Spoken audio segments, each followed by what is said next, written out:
अस्सलाम वालेकुम students, I am Tahmina वकील और आज हम डिस्कस करेंगे about the fundamental principles of organic chemistry. ये आज हमारा सेकंड लेक्चर है जिसमें कि हम इस चैप्टर को डिस्कस कर रहे हैं। कल फर्स्ट चैप्टर में लेक्चर में हमने इसके इंट्रोडक्शन को डिस्कस किया था, जिसमें देखा गया कि ऑर्गेनिक कंपाउंड्स वो कंपाउंड्स हैं जो ओरिजिनली ऑब्टेन हुए हैं from living things like plant and animals, जबकि इनऑर्गेनिक कंपाउंड्स वो कंपाउंड्स हैं जो कि ऑब्टेन हुए हैं फ्रॉम नॉन लिविंग थिंग्स और मिनरल सोर्सेस।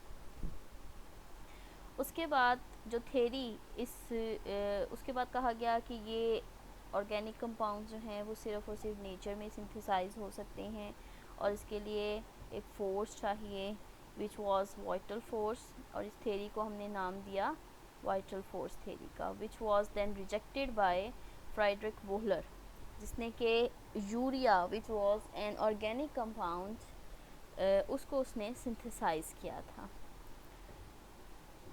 इस तमाम डिस्कशन से एक मॉडर्न डेफिनेशन निकली ऑर्गेनिक केमिस्ट्री की, जिसके according organic chemistry is that branch of chemistry which deals with the study of compounds of carbon and hydrogen.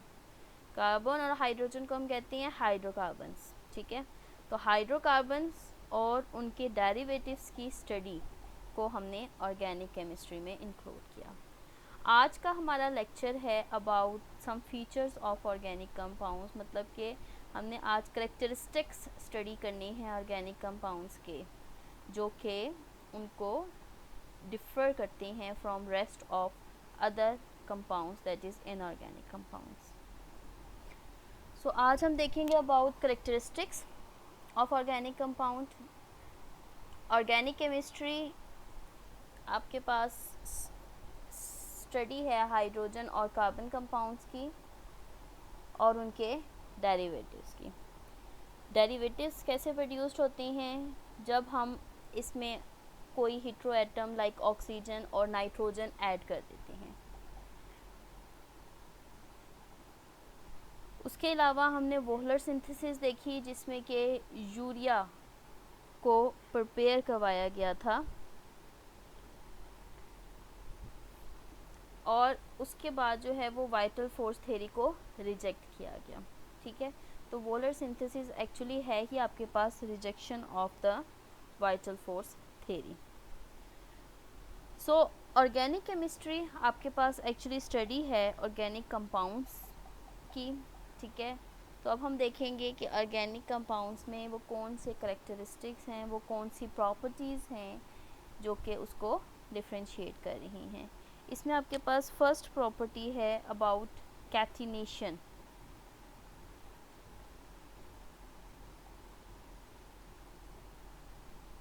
So first property है आपके पास कैटिनेशन की।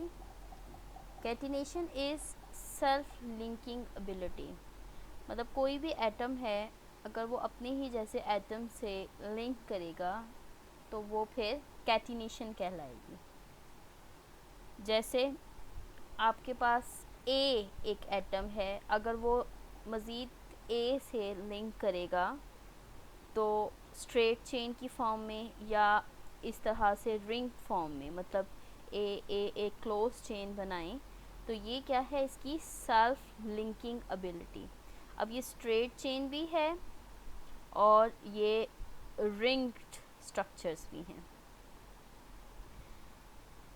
तो ये जो कैटिनेशन है ये कार्बन के अलावा और भी बहुत से एटम जो हैं वो करते हैं, ये सिर्फ कार्बन ही नहीं है जो ये करता है, लेकिन इस कैटिनेशन को प्रोड्यूस्ड होने के लिए कुछ फैक्टर्स हैं जिनका प्रेजेंट होना लाजमी है। जैसे फर्स्ट फैक्टर है इसके लिए बॉन्ड एनर्जी, ठीक है। अब आपके पास जैसे कार्बन का केस है, इसमें जो कार्बन कार्बन बॉन्ड है, अब ये बॉन्ड बन रहा है बिटवीन टू कार्बन्स। अब जो अमाउंट ऑफ एनर्जी इन दोनों बॉन्ड कार्बन को in the form of this chemical bond जोड़ के रखेगी वो बॉन्ड एनर्जी कहलाएगी। जितनी ज़्यादा बॉन्ड एनर्जी होगी उतना ही वो मॉलिक्यूल स्टेबल होगा और उतना ही वो बॉन्ड स्ट्रॉन्ग होगा, ठीक है। तो कैटिनेशन डिपेंड करती है बॉन्ड एनर्जी पे। जैसे अगर आपके पास देखें ये ए टाइप के मॉलिक्यूल्स हैं और इसी तरह एक और मैं बनाती हूँ बी टाइप मॉलिक्यूल। अगर बी टाइप मॉलिक्यूल की बॉन्ड एनर्जी है 500 और ए टाइप की बॉन्ड एनर्जी है 1500 किलो जूल पर मोल, तो किसकी ज़्यादा है आपके पास? ए टाइप की। तो ए टाइप वाला जो मॉलिक्यूल है जो कि उसकी बॉन्ड एनर्जी ज़्यादा है, दैट इज़ 1500 किलो जूल पर मोल, तो ये ज़्यादा स्टेबल होगा और इसको कैटिनेट होने की कैपेसिटी ज़्यादा होगी। दूसरा फैक्टर जो कैटिनेशन को इफ़ेक्ट करता है वो है 3D steric effect, 3D structure. वो हाइब्रिडाइजेशन के नतीजे में प्रोड्यूस्ड होता है। हाइब्रिडाइजेशन आप इसी चैप्टर में आगे डिस्कस करेंगे कि हाइब्रिडाइजेशन क्या होती है, ठीक है। और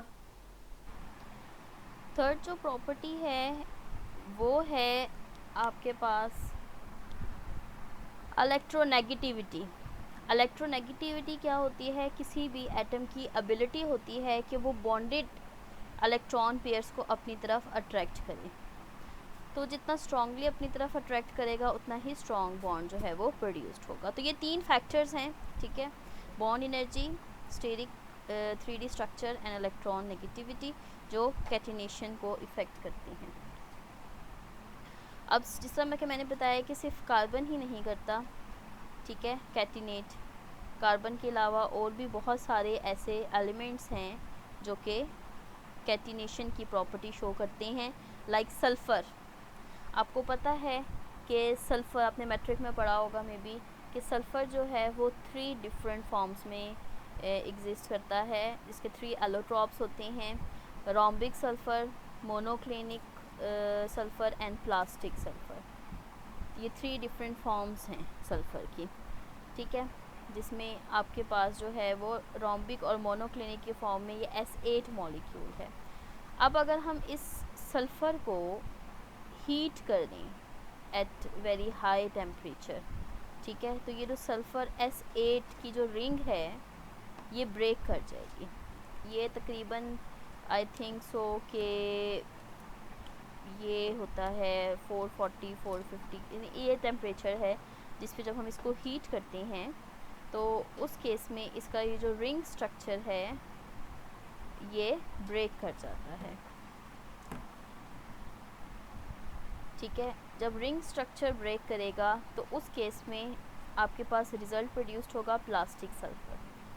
तो प्लास्टिक सल्फ़र एक्चुअली क्या है? लॉन्ग चेन्स होती हैं जो कि प्रोड्यूस्ड होती है by the breaking of this sulphur sulphur bond. आपके पास सल्फ़र सल्फ़र बॉन्ड है, ठीक है, वो ब्रेक होगा और ये स्ट्रेट चेन में, यानी कि रिंग स्ट्रक्चर जो है वो एक्चुअली स्ट्रेट चेन में प्रोड्यूस्ड हो गया है और यहाँ से सेल्फ लिंकेज, ये साइड लिंक्स निकलती हैं जिससे एक और चेन अटैच्ड होती है और इसके नतीजे में सल्फ़र जो है वो सॉलिडिफाई हो जाता है।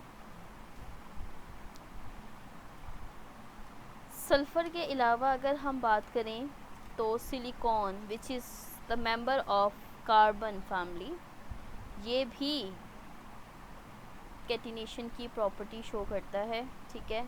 सिलिकॉन जो है वो तकरीबन बहुत ज़्यादा लंबी चेन शो नहीं करते। ये भी silicon just like carbon hydrogen के साथ बॉन्ड बनाते हैं, लेकिन ये इनकी जो प्रॉपर्टी है ये रिस्ट्रिक्टेड होती है, मतलब बहुत ज़्यादा लॉन्ग चेन्स नहीं बन सकती। कार्बन में देखें जिस तरह से अगर हम तमाम कार्बन्स के साथ हाइड्रोजन ऐड कर दें तो आपके पास जो है वो अल्केन्स प्रोड्यूस्ड होता है।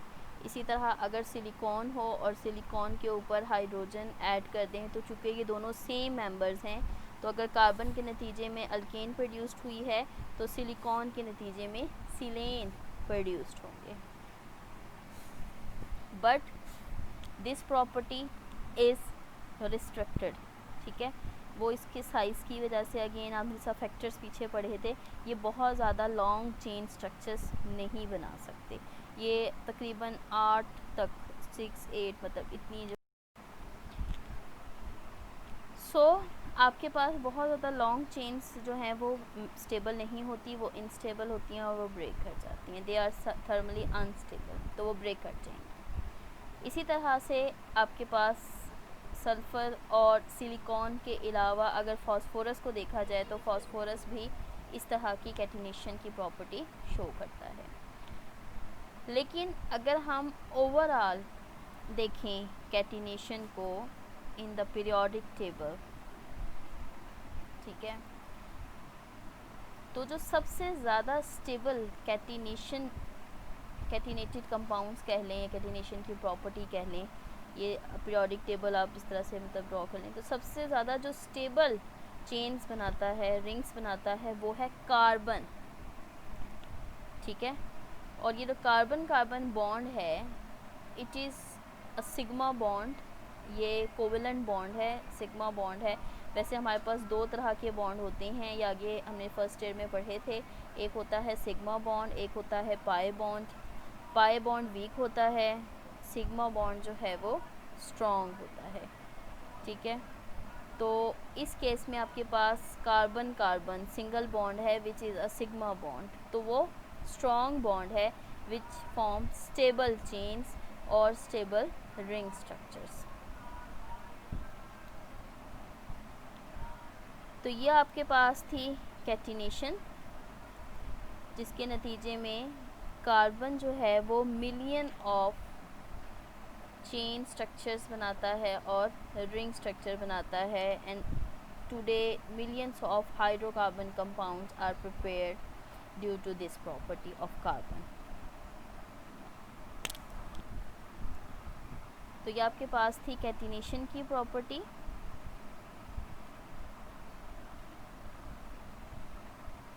सिमिलरली अगर मैं बड़े मॉलिक्यूल को देखूं, जैसे आपके पास ऑर्गेनिक में कार्बोहाइड्रेट्स हैं, प्रोटीन्स हैं, डीएनए का स्ट्रक्चर है, ये मैक्रो मॉलिक्यूल्स हैं जो लिविंग ऑर्गेनिजम्स में मौजूद होते हैं, ठीक है। फैट्स हैं, लिपिड्स हैं, इन सब में भी कार्बन कार्बन चेन्स मौजूद होती है।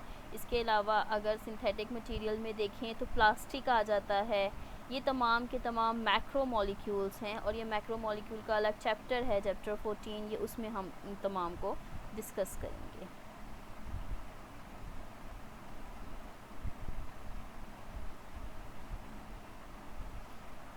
अब इन तमाम में कार्बन मौजूद था। नेक्स्ट प्रॉपर्टी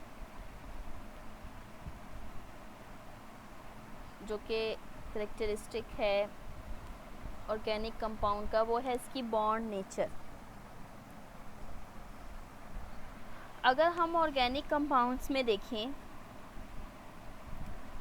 तो ऑर्गेनिक कंपाउंड्स में हमारे पास हाइड्रोकार्बन्स और उनके डेरिवेटिव्स आ जाते हैं। There is carbon carbon bond, carbon hydrogen bond, carbon double bond oxygen, carbon single bond oxygen.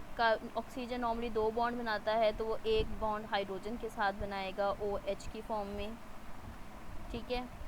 अब ये आपके पास नॉर्मली वो बॉन्ड्स हैं जो कि हाइड्रोकार्बन्स में मौजूद होते हैं। अब अगर हम इधर देखें कार्बन कार्बन में the electronegativity is same 2.6 2.6। Normally अगर हम आयनिक कंपाउंड्स की बात करें या आयनिक बॉन्ड्स की बात करें तो आयनिक बॉन्ड वो बॉन्ड होते हैं जिसमें दो एटम के दरमियान इलेक्ट्रोनेगेटिविटी डिफरेंस 1.6 से ज़्यादा का होता है। अब अगर हम कार्बन हाइड्रोजन बॉन्ड देखें, इसमें भी 2.6 2.1 डिफरेंस कितने का है, 0.4 का। कार्बन ऑक्सीजन का देखें, इसमें भी डिफरेंस 1.6 से कम है। ऑक्सीजन हाइड्रोजन का देखें, इसमें भी जो डिफरेंस है वो 1.6 से कम है। तो these all bonds are covalent bonds, ठीक है। तो जो हाइड्रोकार्बन्स और उनके डेरिवेटिव्स हैं, that are organic compounds, they are covalent in nature. इन तमाम में कोवेलेंट बॉन्ड्स मौजूद होती हैं, ठीक है। चाहे वो कार्बन ऑक्सीजन बॉन्ड हो, कार्बन कार्बन बॉन्ड हो, कार्बन हाइड्रोजन बॉन्ड हो, ये तमाम के तमाम बॉन्ड क्या हैं, कोवेलेंट बॉन्ड्स हैं।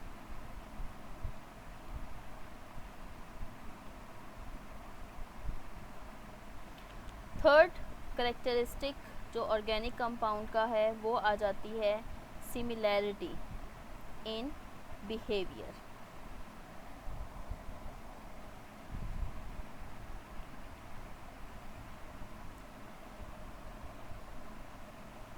अगर यहाँ पे हम कार्बन कार्बन चेन बनाएं इस तरह से कि एक कार्बन के ऊपर क्लोरीन लगा हो, तो ये देखिए ये है 3 कार्बन।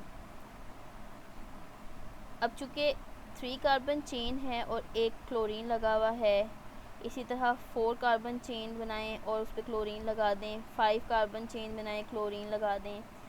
जब भी हम हाइड्रोजन को रिप्लेस करके क्लोरीन लगाते हैं तो ये आपके पास अल्काइल हेलाइड्स प्रोड्यूस्ड होती हैं। ये क्लास ऑफ कंपाउंड है जिसको हम चैप्टर 10 में डिस्कस करेंगे। तो इन तमाम में ये एक फंक्शनल ग्रुप लगा है दैट इज़ हैलोजन एटम। तो आपके पास इसके अलावा कार्बन सिंगल बॉन्ड के अलावा अगर कोई दरमियान में कार्बन डबल बॉन्ड आ जाए उनको हम कहते हैं अल्कीन्स। कहीं कार्बन ट्रिपल बॉन्ड आ जाए तो उसे हम कहते हैं अल्काइंस। इसके अलावा अगर आपके पास हाइड्रोक्सिल ग्रुप अटैच्ड हो, कोई भी कार्बन साइड चेन है, स्ट्रेट चेन है, OH ग्रुप अटैच्ड हो, this OH group is called hydroxyl group. तो इससे जो क्लास ऑफ कंपाउंड प्रोड्यूस्ड होते हैं दे आर कॉल्ड अल्कोहल्स। तो ये आपके पास एक अल्कोहल है। अगर 2 कार्बन के दरमियान ऑक्सीजन ब्रिज्ड हो तो उन्हें हम कहते हैं ईथर्स। अगर 2 कार्बन के दरमियान कार्बन डबल बॉन्ड ऑक्सीजन आ जाए तो इन्हें हम कहते हैं ketones. Carbon double bond oxygen के एक तरफ OH ग्रुप आ जाए इसे हम कहते हैं कार्बोक्सिल ग्रुप, और इससे जो क्लास ऑफ कंपाउंड्स प्रोड्यूस होती है दे आर कार्बोक्सिलिक एसिड्स।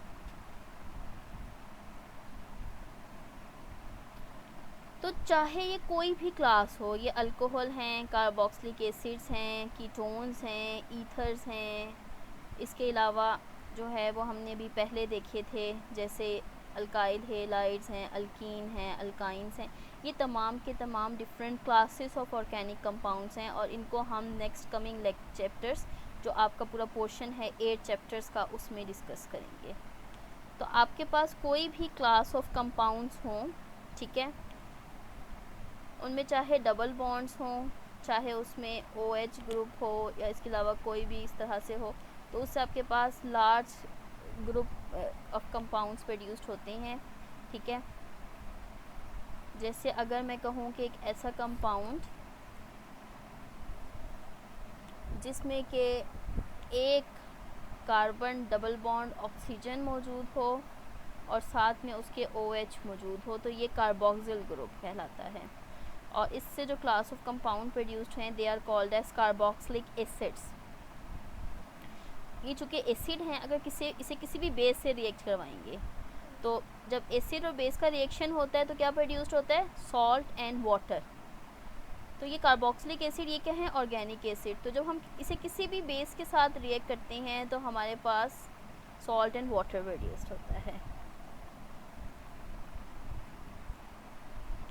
तो इस कार्बोक्सिल ग्रुप के साथ हाइड्रोजन भी अटैच्ड हो सकता है। इस कार्बोक्सिल ग्रुप के साथ एक कार्बन अटैच्ड हो सकता है, 2 हो सकते हैं, 3 हो सकते हैं, मतलब सोन। इस तरह से नंबर ऑफ़ कार्बन को इंक्रीज़ करके और साइड चेन्स अटैच करके हम thousands of organic compounds produced कर सकते हैं।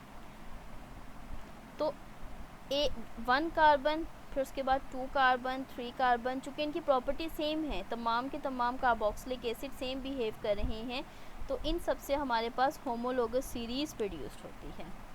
चाहे वो अल्केन्स हों, चाहे अल्कीन्स हों, चाहे अल्काइंस हों, ये डिफरेंट क्लासेस हैं जो भी हमने जैसा पीछे double bond, triple bond, alcohols हों जिसमें OH ग्रुप होता है फंक्शनल ग्रुप, एल्डिहाइड्स हों, कार्बोक्सिलिक एसिड्स हों, इन तमाम के तमाम ये जो आपने क्लासेस लिखी हैं यहाँ पे ऑर्गेनिक कंपाउंड्स की, ठीक है, इनकी एक होमोलोगस सीरीज़ है जो कि 1 कार्बन के डिफरेंस पे है। अगर आप अल्केन्स के लिए देखें तो ये होमोलोगस सीरीज़ है मीथेन, इथेन, प्रोपेन, जो कि 1 कार्बन के डिफरेंस पे है। इसी तरह अल्कीन्स के लिए अगर हम लिखें तो ये बनेगी ethane, propene, 2 carbon and 3 carbons के साथ। अगर हम अल्काइंस के लिए देखें आगे तो ये बनेगा इथाइन, प्रोपाइन, ब्यूटाइन एक्सेट्रा, मतलब 2 कार्बन जितने भी हैं, चाहे अल्कीन, अल्कीन, अल्काइन, उसके लिए एथ का वर्ड यूज़ हुआ है। फिर अल्कोहल के लिए methanol, ethanol, so on. Aldehydes के लिए मेथनल, एथनल एंड सो ऑन। इसी तरह से चाहे अल्कोहल हो, एल्डिहाइड्स हों, कार्बोक्सिलिक एसिड, जैसे कार्बोक्सिलिक एसिड के लिए अगर आप देखें तो methanoic acid, ethanoic acid and so on. तो अगर आप इन सबको देखो तो इनके लिए जो प्रीफिक्सेस हैं ये कांस्टेंट है which represents the carbon number, like meth is for 1 carbon, eth is for 2 carbon, prop is for 3 carbon, but is for 4 carbon, pent is for 5 carbon, hex is for 6 carbon, hept is for 7 carbon, oct is for 8 carbons, non is for 9 carbon, dec is for 10 carbon। ये आगे मज़ीद homologous series हम discuss करेंगे in chapter 8।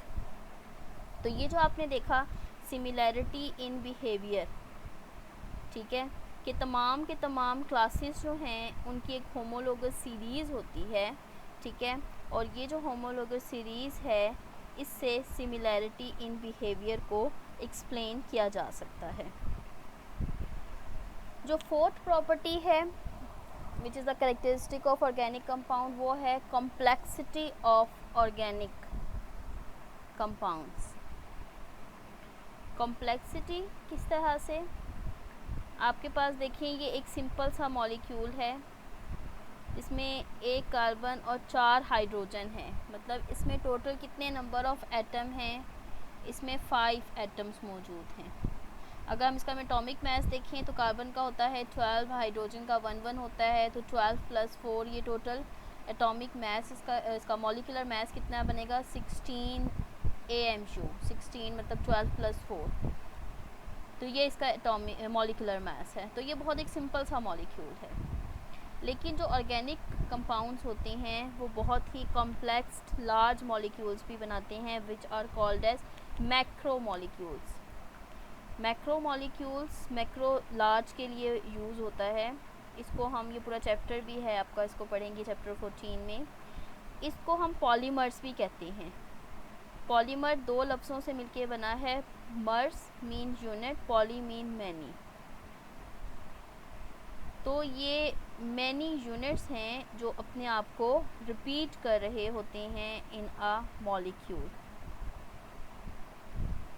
जैसे अगर आपके पास carbon carbon chain हो और उसके दरमियान में कार्बोनिल अटैच हो जाए, तो देखें 3 कार्बन के बाद कार्बोनिल आया है, फिर मज़ीद 3 कार्बन के बाद कार्बोनिल आया, तो ये एक पैटर्न है जिसमें ये एक जो है वो यूनिट है और वो अपने आप को रिपीट करेगा।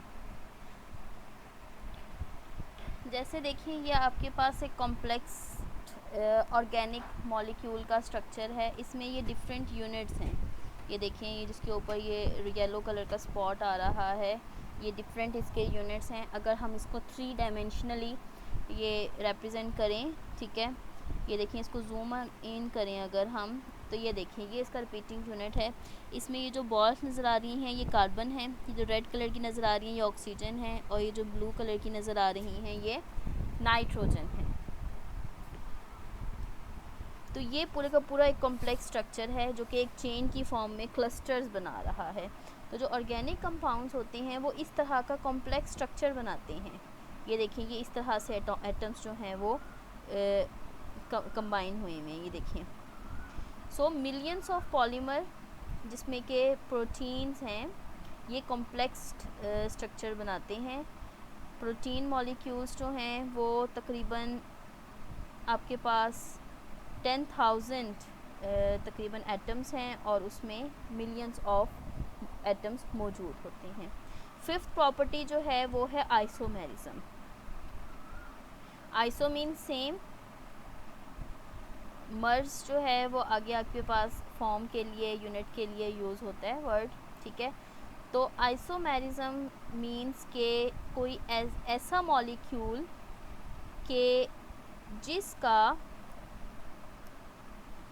स्ट्रक्चर सेम हो, तो कोई एक ऐसा मॉलिक्यूल के जिसका स्ट्रक्चर डिफरेंट हो लेकिन मॉलिक्यूलर फॉर्मूला सेम हो, दे आर कॉल्ड एज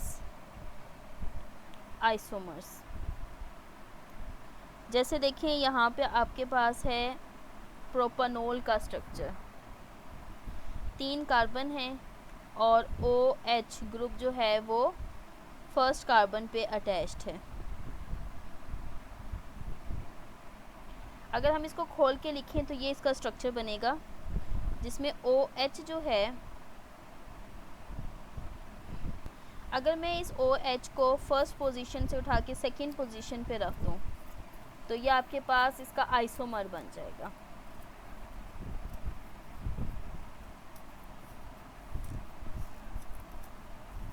अब जो पहला स्ट्रक्चर था उसमें OH आपके पास फर्स्ट पोजीशन पे है, फिर उसके बाद वो OH जो है वो सेकंड पोजीशन पे चला गया है, तो ये दोनों क्या हैं, ये एक दूसरे के आइसोमर्स हैं।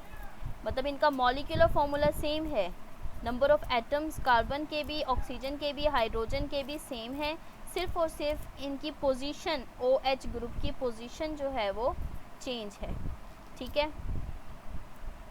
तो ये आपके पास डिफरेंट तरह के आइसोमर्स होते हैं। स्टीरियो आइसोमर्स मेरिज्म के फिनोमेना में जो है वो फिर हम इसको डिस्कस करते हैं। इसमें स्टीरियो आइसोमर्स आ जाएंगे, फंक्शनल ग्रुप आइसोमर्स आ जाएंगे, ये डिफरेंट टाइप्स आ जाती हैं आपके पास आइसोमर्स की। जैसे देखें फंक्शनल ग्रुप आइसोमर की अगर मैं बात करूं तो आपके पास ये 2 ग्रुप हैं जिनका मॉलिक्यूलर फार्मूला है C6H12O6। एक है आपके पास ग्लूकोज मॉलिक्यूल और एक है आपके पास फ्रुक्टोज मॉलिक्यूल्स। ग्लूकोज को अगर हम देखें तो ग्लूकोज एल्डिहाइड ग्रुप रखता है, ठीक है, और फ्रुक्टोज जो है वो कीटोन ग्रुप रखता है, ठीक है। तो इस केस में ये कार्बन को रिप्रेजेंट कर रहे हैं, ये जो क्रॉस हैं ये कार्बन को रिप्रेजेंट कर रहे हैं, ठीक है।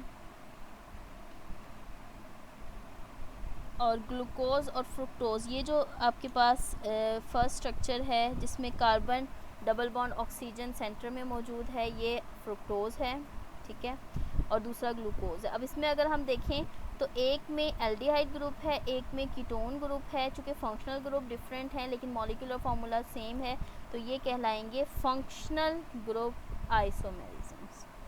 थाउजेंड्स ऑफ डिफरेंट कंपाउंड्स और फिर उनके थाउजेंड्स ऑफ आगे आइसोमर्स जो हैं वो अराइज होते हैं depending upon the number of carbon atoms. जितना जैसे जैसे नंबर ऑफ कार्बन्स बढ़ते जाएंगे, चेन लेंथ बढ़ती जाएगी, आपके पास नंबर ऑफ आइसोमर्स भी बढ़ते जाएंगे।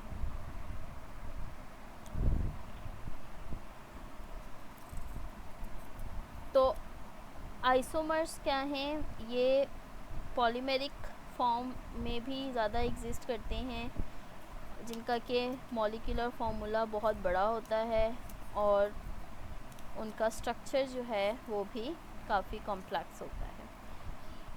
सो ऐसे कंपाउंड्स जिनका मॉलिक्यूलर फार्मूला सेम हो but their structure formula is different, they are called as isomers. अक्सर स्टूडेंट्स जो हैं वो कंफ्यूज होते हैं between the terms allotropes, isomer, isotopes वगैरह। एलोट्रॉप्स जो है वो प्रॉपर्टी है किसी एलिमेंट की कि वो डिफरेंट फॉर्म में एग्जिस्ट करे। जैसे हमने सल्फ़र का देखा था कि sulphur it exist in 3 forms, rhombic sulphur, monoclinic sulphur and plastic sulphur. ये एक एलिमेंट की प्रॉपर्टी है, जबकि आइसोमर्स जो हैं वो ऑर्गेनिक कंपाउंड की प्रॉपर्टी है, ठीक है।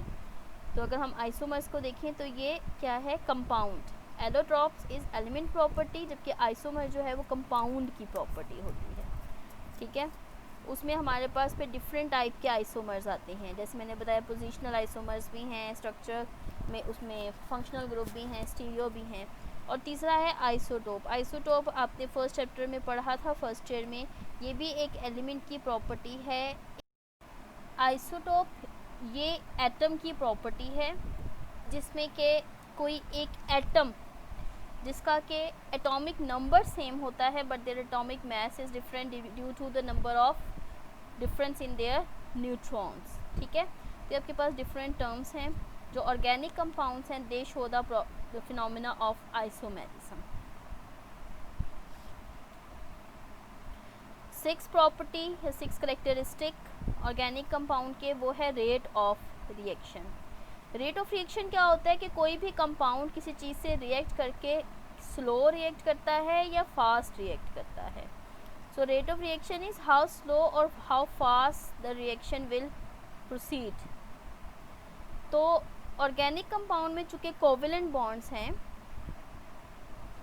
और कोवेलेंट बॉन्ड स्ट्रॉन्ग बॉन्ड्स होते हैं विच आर सिग्मा बॉन्ड्स, ठीक है, लिहाजा इनको ब्रेक करने के लिए टाइम लगता है, that's why they proceed slow.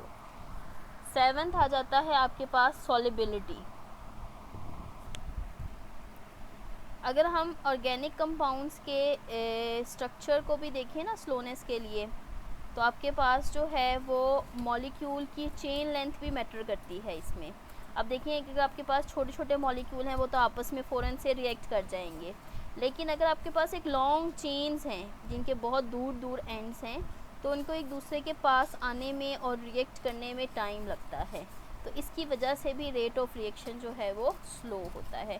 तो एक सिग्मा बॉन्ड और एक मॉलिक्यूलर साइज़, ये 2 फैक्टर आ जाते हैं जो कि रेट ऑफ रिएक्शन को अकाउंट करते हैं और वो स्लो होता है। अब अगर सॉलिबिलिटी हम देखें तो सॉलिबिलिटी में आपके पास कौन से बॉन्ड हैं, कार्बन के बॉन्ड हैं, ठीक है, और जैसे आपने पढ़ा था कि जो कार्बन के बॉन्ड होते हैं वो नॉन आयनिक होते हैं, ये बॉन्ड आयनिक नहीं होता, ठीक है, because their electronegativity difference is less than 1.6। Non polar होते हैं क्योंकि कार्बन कार्बन सेम बॉन्ड है। इसके अलावा अगर हम देखें तो इसके साथ जो है वो दूसरे भी एटम्स अटैच हो सकते हैं लाइक हाइड्रोजन, ऑक्सीजन, इस तरह से। अब अगर हम कार्बन कार्बन की देखें तो इलेक्ट्रोनेगेटिविटी 0 है, लेकिन कार्बन और हाइड्रोजन की देखें तो इलेक्ट्रोनेगेटिविटी 0.4 है।